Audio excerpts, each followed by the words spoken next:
And we're live again. Good evening, everyone. Thank you so much for those who have been able to attend in person and for those who are watching online via Facebook. This is going to be our second City of Grovetown public hearing for the 2026 millage rate proposal.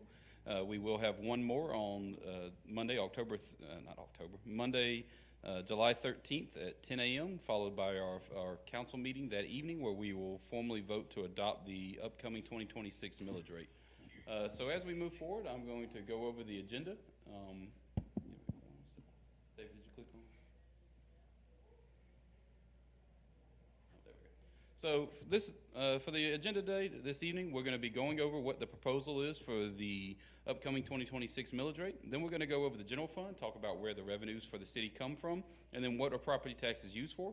Then I'm going to go briefly over an example of what the effect of maintaining a millage rate could look like, as well as finally I'll cover what our city taxes in context of your entire tax bill do look like. So our millage rate proposal for this year is for us to maintain our current millage rate of 6.948 mills. Dave, it's not working for me. Will you go to the next slide, please? Try it again. All right, there we go. So we are proposing to maintain our current millage rate of 6.948 mills. This is not an increase or rollback of the millage rate.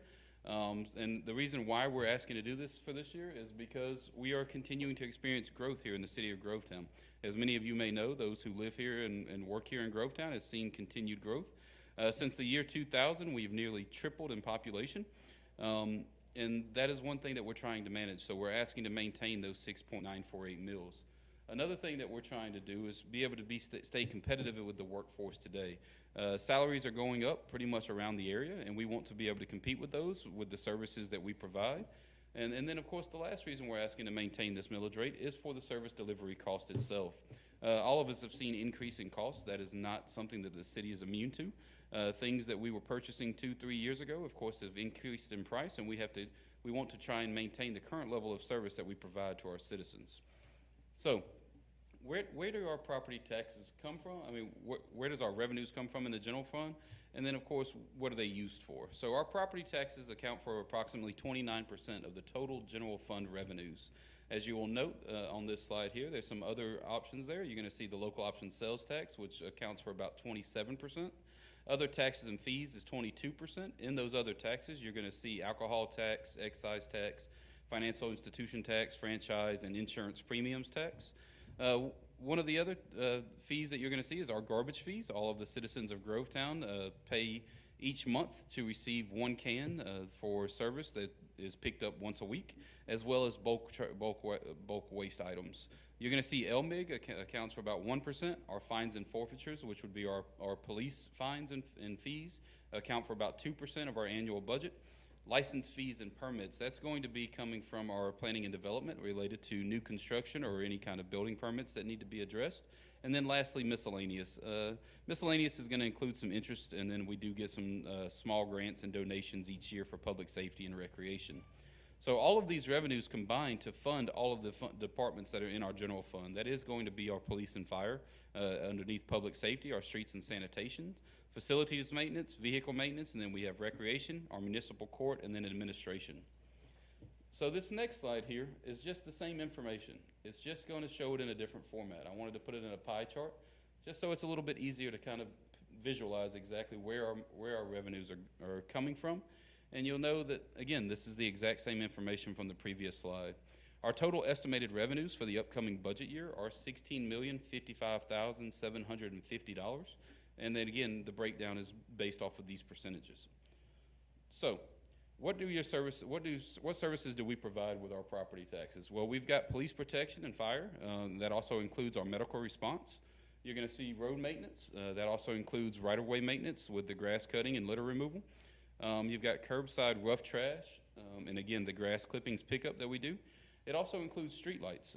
Those who live outside of the city limits will see a street light fee in Columbia County and as well as our neighbors in Richmond County. We do not charge a street light fee. It's included in our overall operations and maintenance, which is included in our millage rate. You're going to see our Parks and Recreation Department, where we have our city events, including maintaining and running the community centers and the ball fields. Then you're going to have planning and zoning. That's going to include the code enforcement, building inspections, permits, and licenses.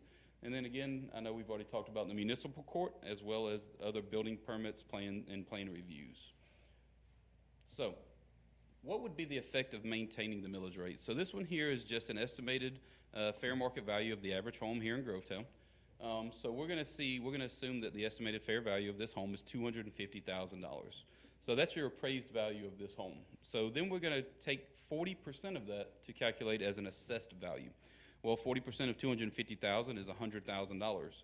So how do we then calculate that? So we're going to take that and multiply $100,000 by 6.948 mills, which would give us an annual tax bill of $695. So this year we're proposing to maintain the millage rate. So how would that potentially affect your home next year? So let's assume that $250,000 home had a 10% increase in its net appraised value. So it was $250,000, now it's $275,000. We're going to take that newly appraised value and multiply that by 40% to get that new assessed value of $110,000. So the new tax bill for the next year would not be the $695 from the previous year, but would go up to $764. So the difference in a tax bill due to the 10% increase in the appraised value, and then of course the assessed value as well, would result in about a $69 increase per year, or $5.75 per month for that home by maintaining the millage rate of the 6.948 mills that we're proposing to vote on Monday. So what about your total tax bill? I know you're seeing these numbers and thinking, well, my tax bill is more than that. Well, and that is true. The city of Grovetown only accounts for about 25% of your total tax bill, those residents that live inside the city limits of Grovetown. The Columbia County Board of Education is approximately 58% of your total tax bill. The Columbia County Board of Commissioners, because those who live in Grovetown pay the Columbia County taxes, as well as the city of Grovetown specific taxes, and the Columbia County Board of Commissioners is approximately 15% of your total tax bill, as well as the Columbia County General Obligation Bond, which all citizens in Columbia County would pay, would be about 2%. One thing you will note, that if you don't live inside the city limits and you live in the unincorporated county, you would see a fire millage rate. We actually include our entire fire department in our general fund, whereas Columbia County has a separate millage rate specifically for their fire department. So overall, your tax bill may be going up due to your assessed value. We are still maintaining the millage rate, and this is our small portion of your total tax bill. So in summary this evening, we are not proposing a millage rate increase. We are proposing to maintain the current millage rate of 6.948 mills. And the primary reasons for that is so that we can continue to manage this growth and still provide the level of service to our citizens that we've continued to do, and then to establish competitive salaries. So the Mayor Pro Tem and Council, we are recommending to them to maintain the current millage rate, and that is what we will be considering to vote on Monday at the upcoming council meeting. So before I open the room to any questions, and please, any of those who are watching on Facebook, please make a comment or questions if you have any, and we will do our best to try and respond to those as quickly as possible. Or you can reach out to City Hall and ask to speak to me. Again, I am Bradley Smith, the Assistant City Administrator and Finance Director. Moving forward, we do have one more public hearing. We will have one at 10 a.m. on July 13th, and that will be here in City Hall and inside the council chambers. And then, of course, Monday evening, July 13th at 6:30, we will have our council meeting where one of the agenda items will be to vote to establish the millage rate for the upcoming 2026 year. With that being the case, I am going to open up the hearing to any questions here inside of the council chambers. Do we have any? All right. Well, with that being the case, I still want to encourage any of those who are watching via our Facebook live stream, please make any comments or questions, and we will address them as soon as possible. And again, thank you for tuning in, and I hope all of you have a good evening.